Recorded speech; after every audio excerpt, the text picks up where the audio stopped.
Hi, Laura.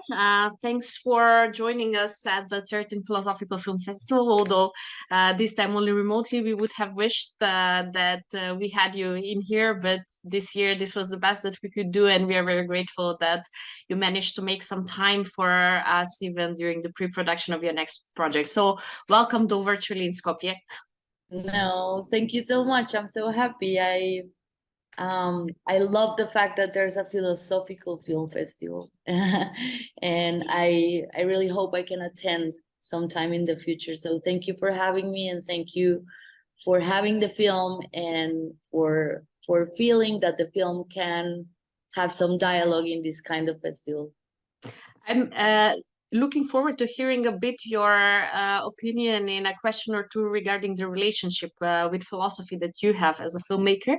But at the beginning, what I'd like to ask you, so in our competitive program this year, we have this beautiful and poetic rendering of your story of these 5 boys that are on a quest for the promised land. Out of curiosity, just to open up the space also for the audience, how did you stumble upon this story, and what it was the first thing that drew you to it? Okay, this is my second feature, and as a Colombian woman and filmmaker, I think violence has been always an issue that I have reflected on. I grew up in Medellin in the 80s and 90s, when Medellin was known as the most city in the world.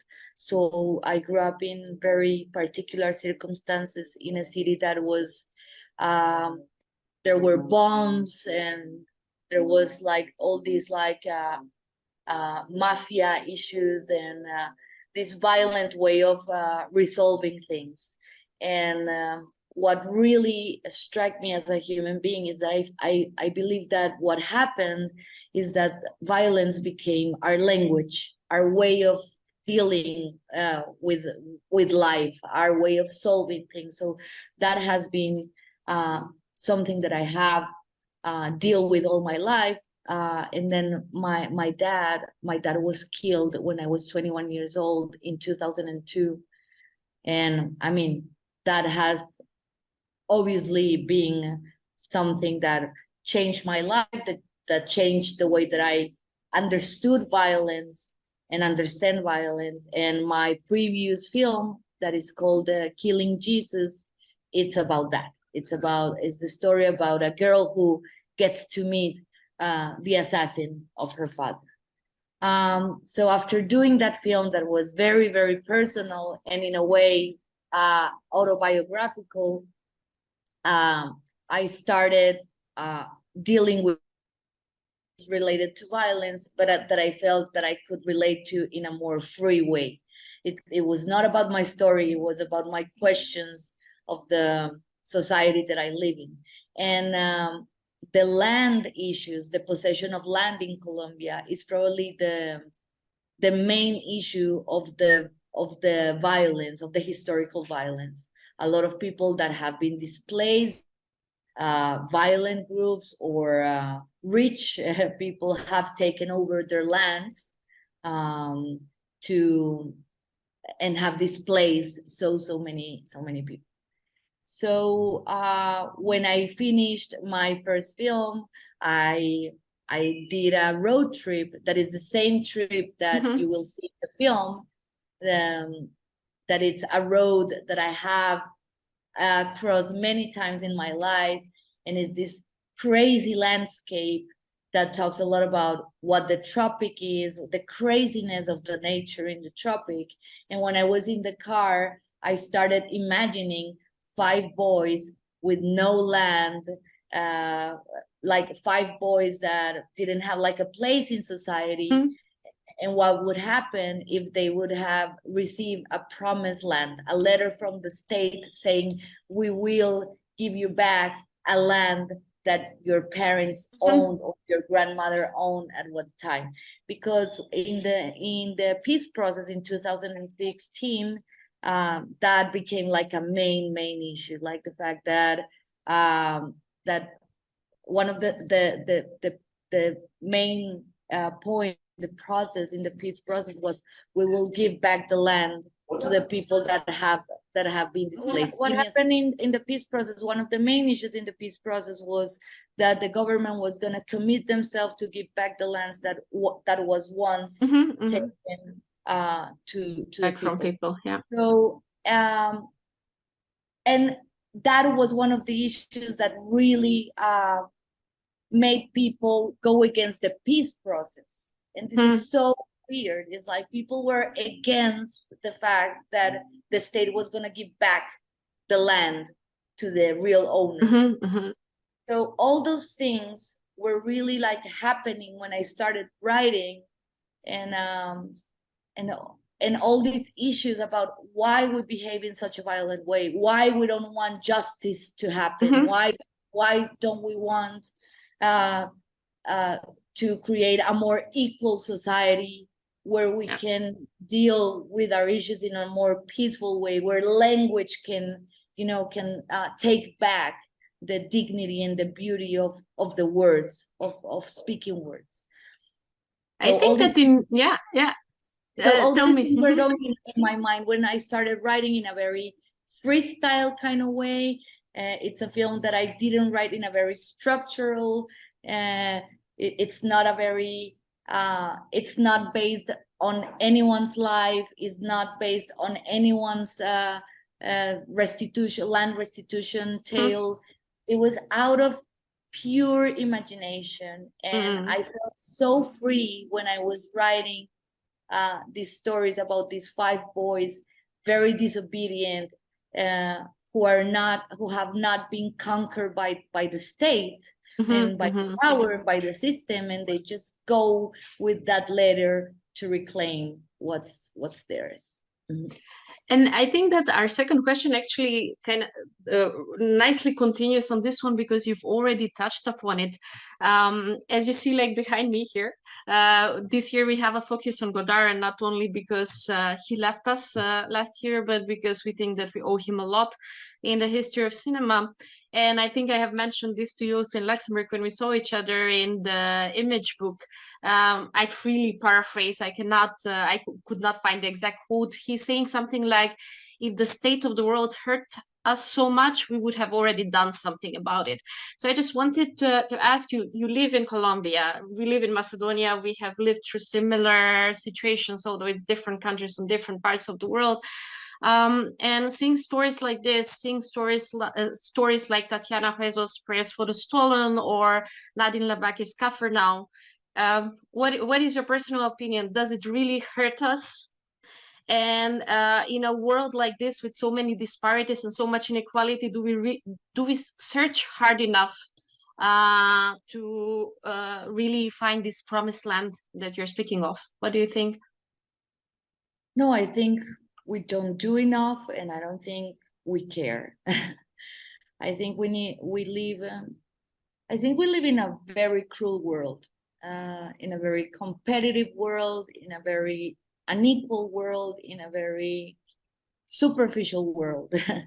And I think we, as society, we stopped asking questions, and we stopped or we don't stop. Maybe that's the issue. We don't stop to see and to take a moment of silence and look around and see, okay, this is not normal, the way that we're dealing with things, even with the images, the way that we consume images all the time, and don't speak to us as they should.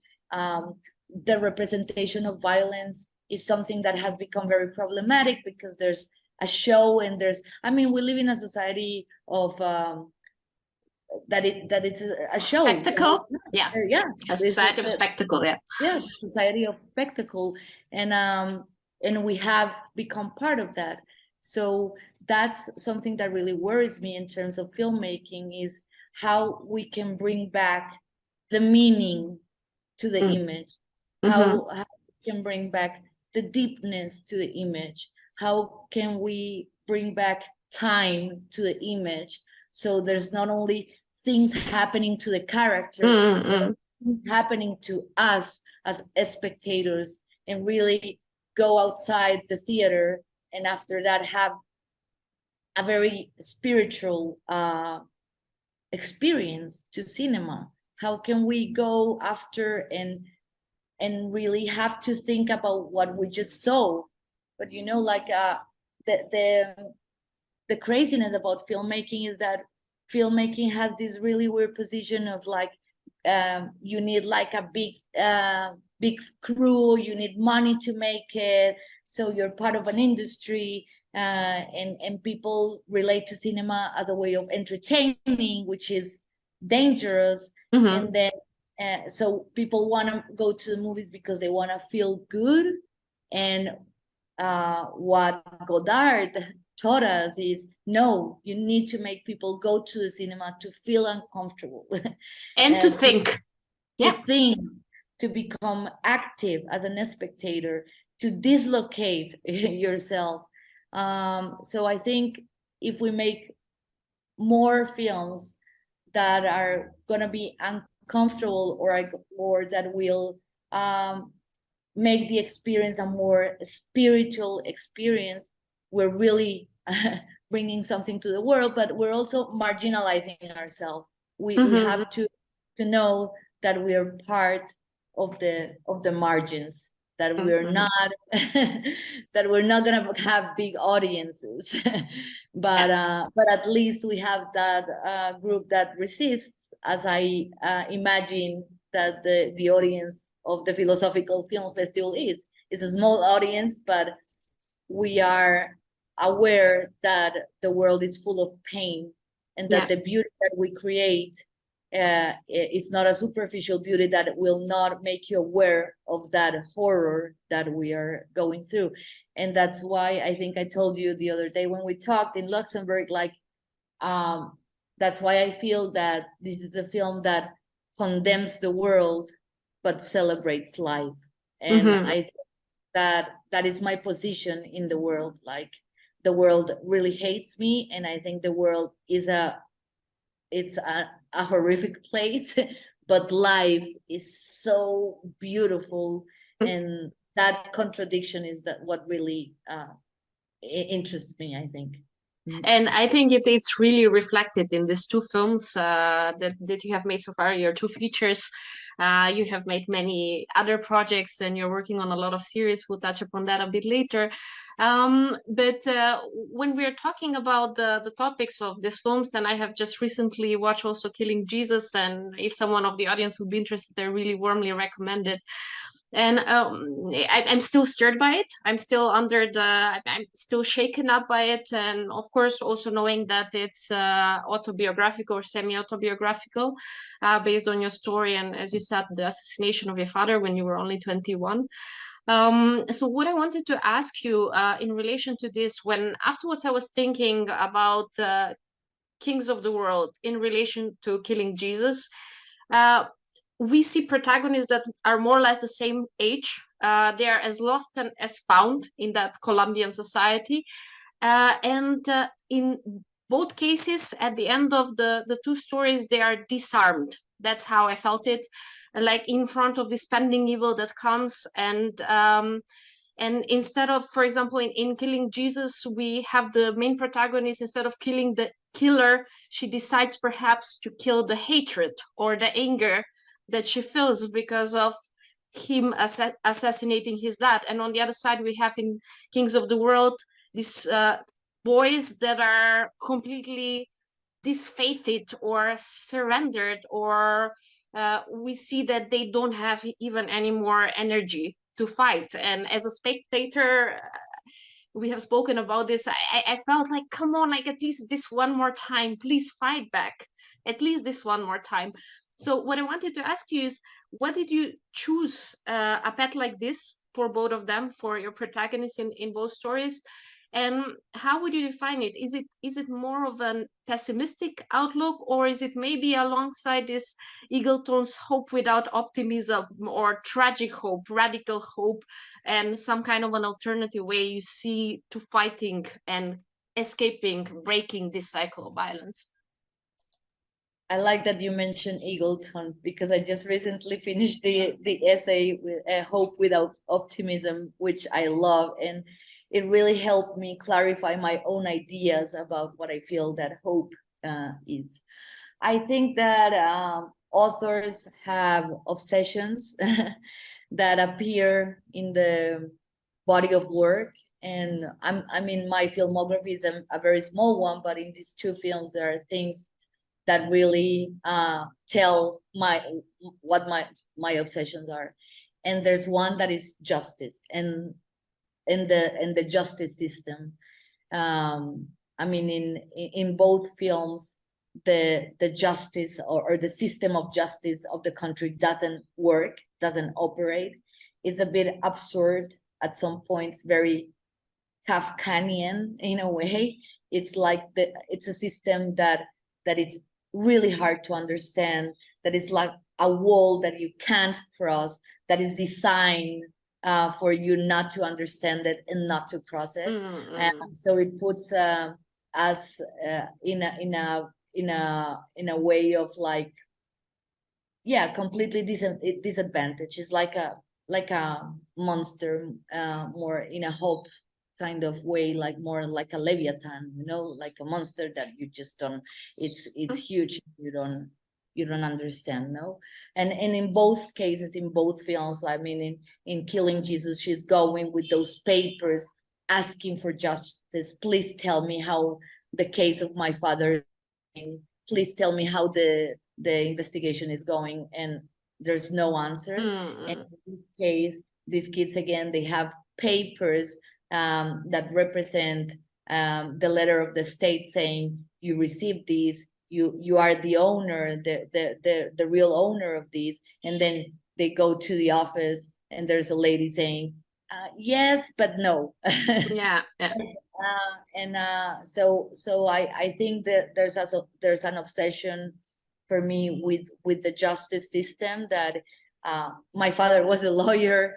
My father was killed. It would be very reasonable that we will not get answers about.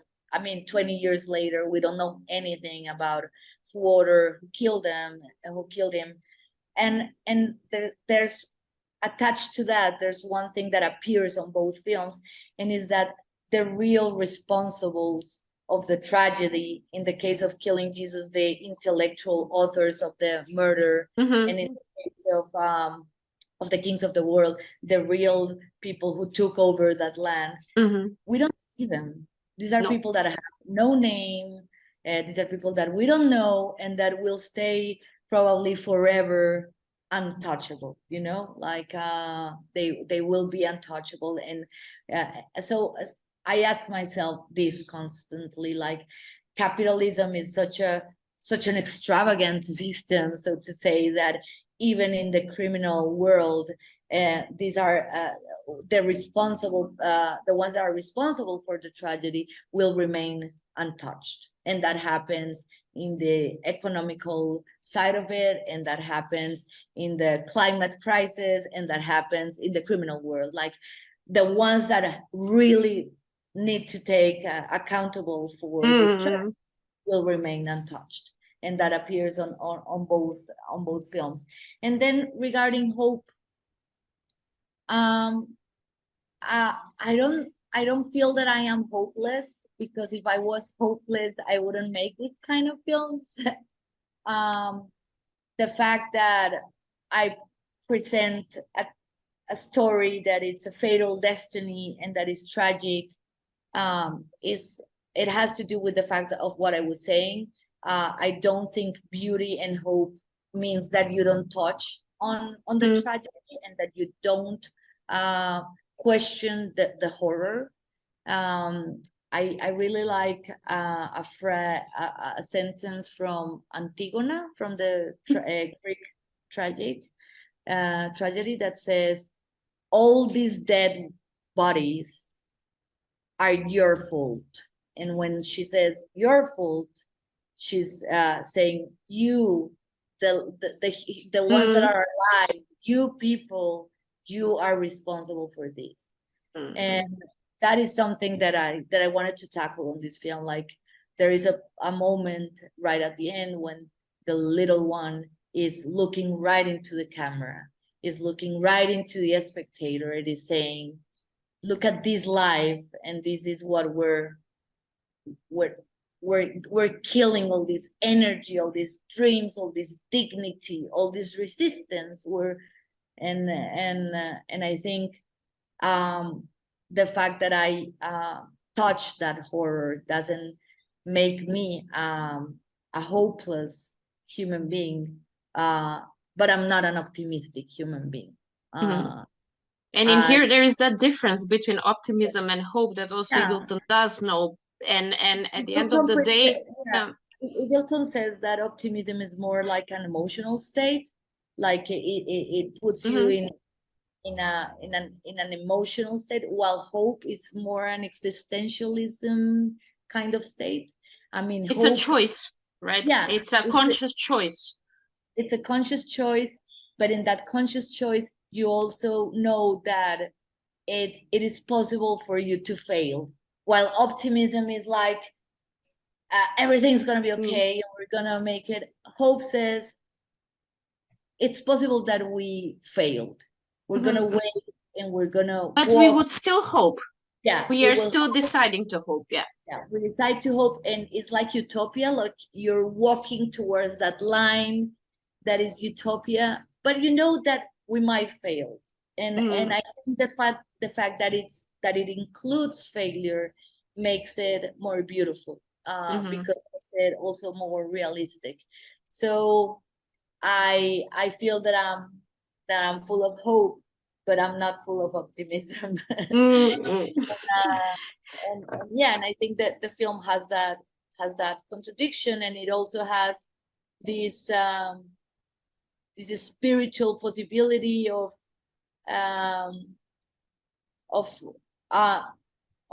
that is it's a possibility that I think only cinema has.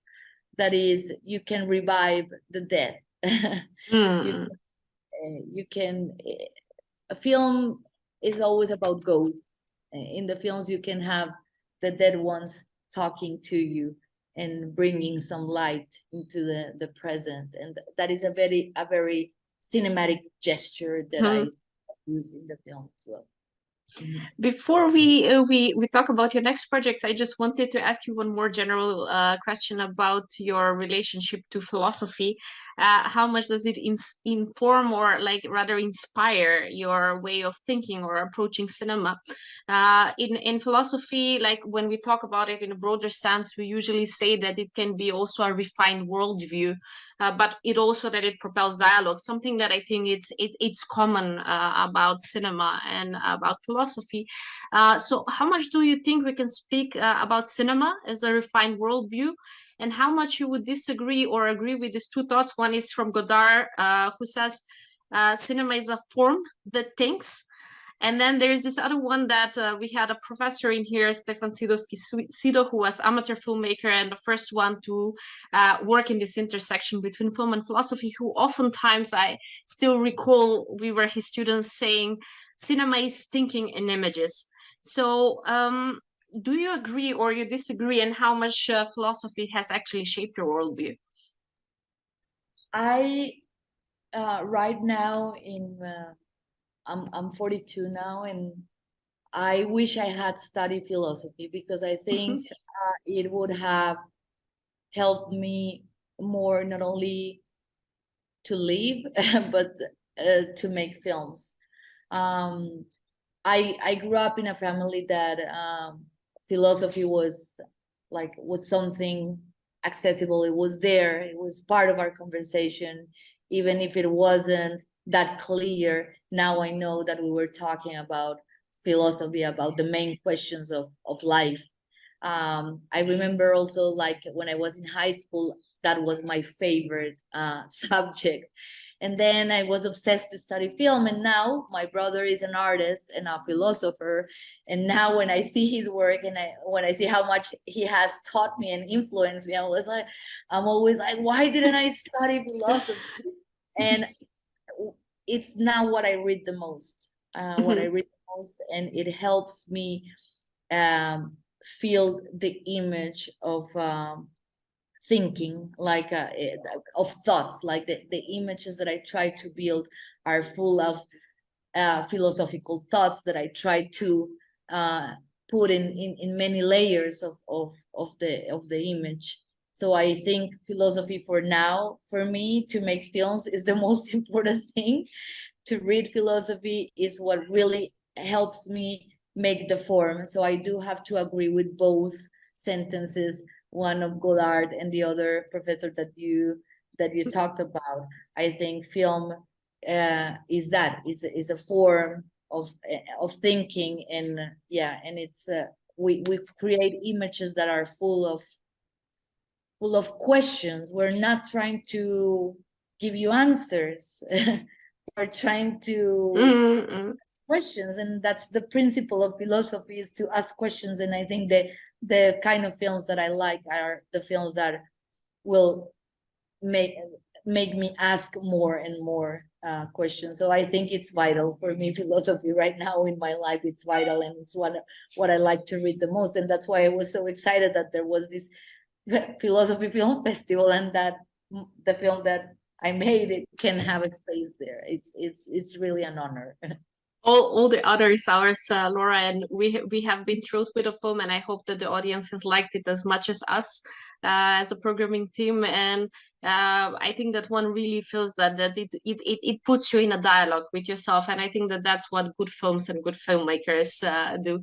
So just to wrap up our Q&A for today, I wanted to ask you about your next project. I know that you're working on something super exciting, and that you have been very, very brave in this leap of faith on this next 5-month journey that you're going on now. So can you please tell us a bit about it? Yeah, I don't know if brave or crazy, but yeah, I mean, cinema is filmmaking is my place in the world, but in between films, I have to work. I have to make a living. So what I have done in the last 10 years is I make my short films or my films, and in between I go and work for other projects of other kind of things, like series. And I have directed a couple of episodes for 2 TV series, and now I'm directing 3 episodes of 100 Years of Solitude, the adaptation of Gabriel Garcia Marquez Nobel Prize winner novel. And yeah, it's crazy because for us in Latin America, especially in Colombia, it's like touching the Bible. It's like dealing with something that is sacred, and all Garcia Marquez's adaptation have not been very great. So we have also like that ghost here telling us it always goes wrong. But I'm very excited now, because I think the script writers are amazing, and the way that they have approached the book is really amazing. They know very well that Garcia Marquez is pure literature, and that the audiovisual language is another thing, and there are things that are in the novel that are impossible to translate to this other language. So I think that they've been very smart. So right now I'm excited. I'm very excited, and I'm going away 5 months. I cannot say much about it, but I haven't done anything as big as this, and I don't know. I'm come from a very like independent kind of filmmaker. And this is a project you work with Netflix at the moment, right? This is a Netflix project. It's huge, and I'll try. I'm learning. I'm learning things that I hope I forget at the end. Because I don't want to become a filmmaker that now can only shoot with this kind of like big, massive production kind of thing. So I will do this, and then I will go back to my more independent, free way of telling stories. But I think it's okay to learn, and it's okay to be conscious of the process. And it's really nice to go back to a book that we have grown up with, and now that I'm reading it and reading it and reading it and understanding so many things, I'm like, this is amazing, and hopefully we are gonna make something amazing too. We're definitely looking forward to it as much as to your next feature film, and I wish you all the best, like in this next 5-month adventure. And thank you so much that you have given us a bit of your precious time to meet us even remotely. I hope I can go one day. As you know, I really want to go to Eastern Europe. It's an obsession that I have.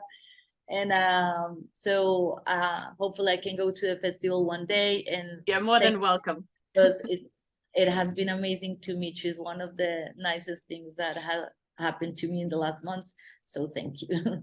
Thank you, Laura. I wish you all the best.